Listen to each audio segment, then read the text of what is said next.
ओम शांति। पिछली वीडियो में हमने डिस्कस किया था कि परमात्मा कौन है और वो कहाँ रहते हैं। मैंने आप लोगों को बताया था कि परमात्मा परम धाम में रहते हैं, लेकिन मैंने ये पूरा नहीं बताया था कि परम धाम कहाँ पर है।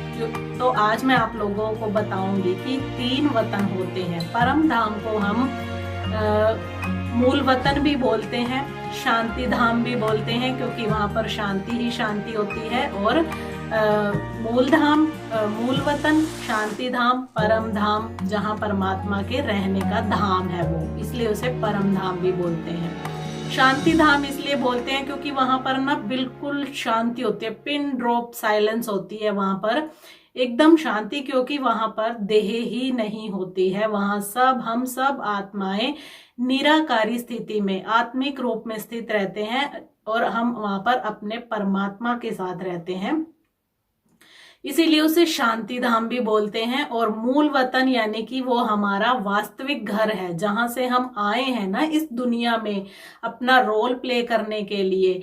तो इसीलिए क्योंकि वो हमारा वास्तविक घर है, हम आत्माओं का और परमात्मा का, इसलिए उसे मूल वतन भी बोलते हैं।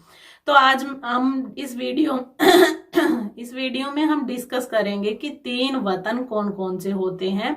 पहला मूल वतन, दूसरा है सूक्ष्म लोक और तीसरा है स्थूल वतन। ये मैं आपको इस चित्र के जरिए बताऊंगी। देखिए, सबसे ऊपर होता है मूल वतन, जिसे ब्रह्मलोक, परलोक भी बोलते हैं।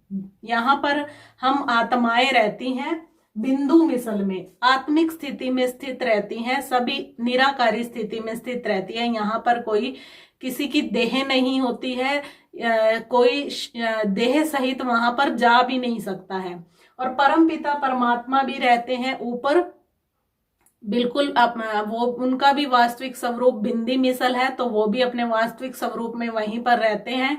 इसीलिए यहाँ पर ना सभी आत्माएं शांति से रहती हैं, इसीलिए इसे शांति धाम भी बोलते हैं।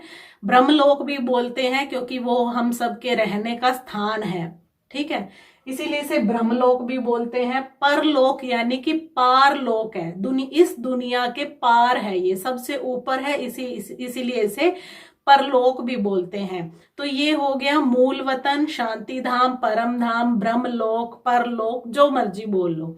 तो सेकंड नंबर पर आता है हमारा सूक्ष्म लोक। सूक्ष्म लोक, जहां पर इसे सूक्ष्म लोक क्यों बोलते हैं, क्योंकि यहाँ पर ना देह तो नहीं होती है, इतनी बड़ी देह नहीं होती है, लेकिन हमारे अंदर एक सूक्ष्म शरीर होता है ना। बोलते हैं जब इंसान की डेथ होती है तो सूक्ष्म शरीर होता है उसके अंदर, तो वो सूक्ष्म शरीर बोलते हैं कि ये सूक्ष्म वतन में रहता है। लेकिन सूक्ष्म वतन में कौन रहता है? सूक्ष्म वतन में रहते हैं ब्रह्मा, विष्णु, शंकर। ब्रह्मा क्रिएटर, विष्णु ऑपरेटर और शंकर डिस्ट्रॉयर, यानी कि ब्रह्मा, विष्णु, शंकर, ये 3 देवताओं के रहने का स्थान है ये सूक्ष्म लोक। और इससे नीचे आते हैं तो ये होती है साकार मनुष्य लोक, यानी कि जहां पर ये धरती बसी हुई है ना, जो इसे बोलते हैं साकार मनुष्य लोक। साकार क्यों बोलते हैं? क्योंकि यहाँ पर आकर आत्मा अपना शरीर धारण करती है। यहाँ पे आत्मा आकर बिगर शरीर के रह नहीं सकती है, उसे पाठ बजाने के लिए शरीर चाहिए ही चाहिए, इसीलिए इसे बोलते हैं साकार मनुष्य लोक, यानी कि स्थूल वतन भी बोलते हैं इसे। स्थूल वतन, सूक्ष्म वतन और मूल वतन, ये 3 वतन होते हैं। इनके अलग अलग नाम भी हैं। मूल वतन में क्या होता है? बिल्कुल पिन ड्रॉप साइलेंस होती है, कोई आवाज नहीं होती है। सूक्ष्म लोक में सूक्ष्म शरीर होता है, तो यहाँ पर यानी कि इशारों में बातचीत होती है, आवाज यहाँ भी नहीं होती है, लेकिन इशारों में बात होती है, क्योंकि शरीर है, बेशक सूक्ष्म है लेकिन शरीर है। तो और जब नीचे आते हैं स्थूल वतन में, मनुष्य लोक में, तो यहाँ पर तो हमारे पास इतना बड़ा 5 फुट का शरीर होता है सबके पास। कर्मेंद्रियां होती हैं पाठ बजाने के लिए, तो कर्मेंद्रियां कर्म तो करेंगी ही, या तो इसीलिए यहाँ पर आवाज भी होता है, इसीलिए इसे बोलते हैं साकार मनुष्य लोक।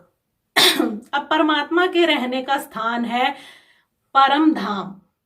शिव बाबा, जिन्हें हम परमात्मा, भगवान, जिन्हें हम शिव बाबा बोलते हैं प्यार से, उनका रहने का वास्तविक स्थान ये है, परम धाम। इसी परम धाम से में हम आत्माएं भी रहती हैं और यहीं से हम पाठ बजाने के लिए सीधा नीचे आते हैं, सूक्ष्म मनुष्य लोक में आते हैं। और जब हम ऊपर जाते हैं ना, जब हम अपना पार्ट प्ले करके ऊपर जाने का हमारा टाइम हो जाता है ना, तब हम जाते हैं सूक्ष्म वतन से होते हुए। जब हम पार्ट बजाने के लिए नीचे आते हैं तो डायरेक्ट आते हैं, लेकिन जब जाते हैं ना तो जाते हुए हम सूक्ष्म वतन से हो करके ऊपर अपने घर जाते हैं। तो ये थी हमारे 3 वतनों की जानकारी। और परमात्मा हमारे बाबा शिव बाबा भी परम धाम में रहते हैं। वो ना तो इस दुनिया में रह सकते हैं, ना वो सूक्ष्म लोक में रह सकते हैं, वो अपने घर परम धाम में ही रहते हैं। इसीलिए हमें ये नहीं कहना चाहिए कि परमात्मा हम सबके अंदर बैठा हुआ है। नहीं, ये धारणा हमने अपनी बुद्धि में गलत बिठा रखी है कि परमात्मा सबके अंदर बैठा है। इस टॉपिक पर डिस्कशन हम अगली वीडियो में करेंगे। अगर इसी वीडियो में मैं अगर इस टॉपिक पर बातचीत करूंगी तो ये वीडियो बहुत लंबा हो जाएगा। तो आज की वीडियो यहीं तक थी। ये 3 वतनों की जानकारी मैं आपको देने के लिए ये वीडियो बनाई है। तो अगर आप लोगों को वीडियो अच्छी लगे तो वीडियो को लाइक कर देना, और अगर आप लोगों के मन में कोई प्रश्न हो तो कमेंट के जरिए पूछ सकते हैं आप। मैं कोशिश करूंगी वीडियो के थ्रू आपके प्रश्नों का उत्तर दूं। तो आज की वीडियो यहीं तक है। अगली वीडियो में हम डिस्कस करेंगे कि आखिर परमात्मा हमारे अंदर रहते हैं या नहीं रहते हैं। अगर हमारे अंदर नहीं है तो हमारे मन की बात वो कैसे जान लेते हैं, और दुनिया में सब लोग ये क्यों बोलते हैं कि परमात्मा हम सबके अंदर है। तो ये सब कुछ हम अगली वीडियो में डिस्कस करेंगे।